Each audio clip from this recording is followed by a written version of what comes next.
It's a world of gyoza possibilities, you know what I mean? The world is your gyoza. Hey guys, it's Sarah. I am in my kitchen and I'm about to cook something that's making me very excited. My ultra cheesy gyoza. I like all of those words. It's called ultra cheesy because there's cheese inside and outside the gyoza. So I'm using two types of cheese. I've got my Colby Jack, which is a blend of Colby and Monterey Jack. This is a classic US cheese. It's really nice and creamy and melty, and it has a lovely flavor that's gonna go really well with my other ingredients. And then something a bit unexpected, I've got Parmesan cheese from the US. This is gonna be a crispy crust on the outside of the gyoza. I'm only using these two US cheeses in this recipe, but there are actually more than 600 types of cheese being produced in the US.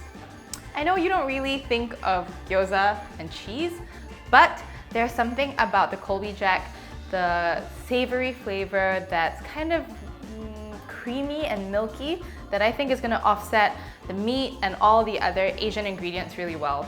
And you know what? Japanese food goes really well with cheese, and you'll find that in Japan, they love cheese. So this, I think, is not going to ruffle any feathers. And by the way, it's delicious.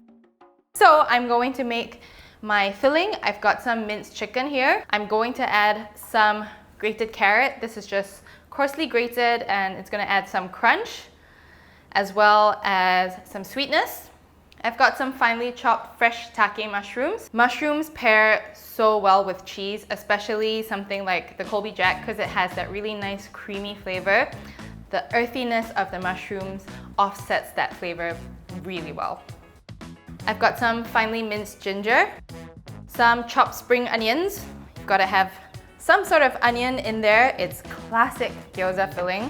I'm going to add a bit of soy sauce, a little bit of sugar, for sweetness, some white pepper. And so far this is a pretty classic gyoza filling, but what I'm gonna do is take the Colby Jack and coarsely grate it into the gyoza filling. When we think of premium, really great cheese, I guess our minds do tend to go to Europe, especially France, and even Switzerland, Germany, the UK definitely. But the US actually has amazing cheeses, which is not really a surprise considering how much Americans love their milk and their dairy. I'm just gonna stir everything together until it's all nicely combined. If you want to experiment with a recipe like this, all of the US cheeses are easily available in supermarkets in Singapore. Especially when you're using something like minced chicken, it can be a little bit dry when it's cooked. So using something like cheese, especially a cheese that's really good at melting, like the Colby Jack, it helps to keep the gyoza filling really nice and moist. So I'll just grab my gyoza wrappers. These are really easy to find in a lot of supermarkets these days.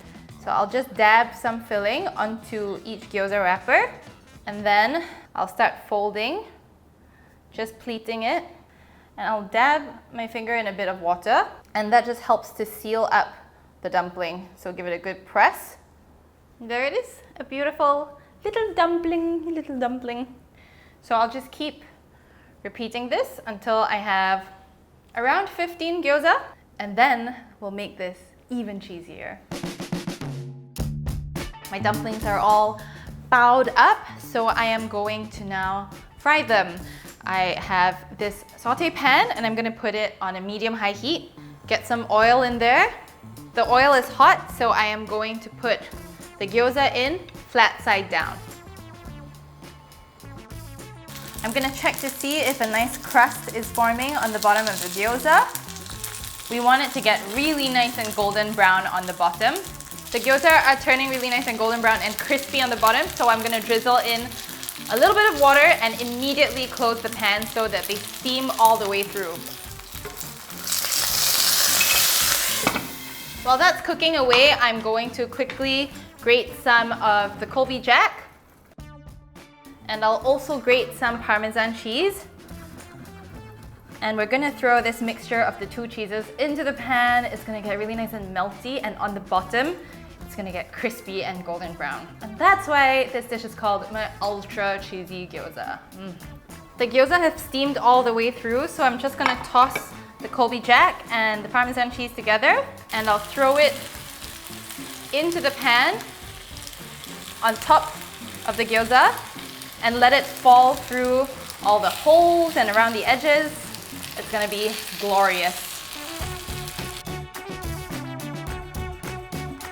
It smells insanely good in here. The cheese has melted, the meat is cooked through, and then you see how the cheese has created this nice golden brown crust along the edge. This is my play on, they call it lace gyoza or something like that, where they pour something to make it crispy and join together, but instead of doing boring old starch or flour, I decided to replace it with cheese because you really can't go wrong with adding more cheese, I think.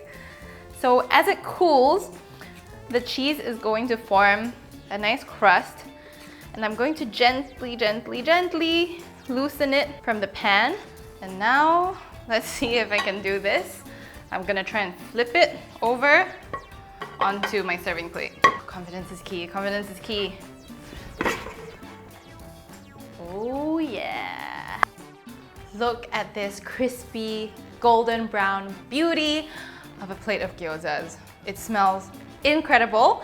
I have one last final touch, just to top it with some spring onions for a bit of freshness. And let's break this beauty open. Oh my God. Can you hear that crunch?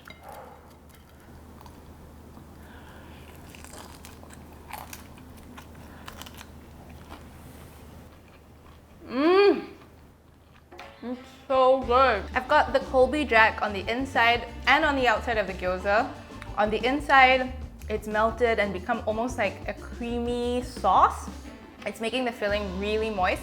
But then on the outside, it's crispy, it's crunchy, it's golden brown. It's crazy how versatile this cheese is, and it pairs so well with all the flavors that are inside the gyoza, all these Asian ingredients. Oh my God, it's so good.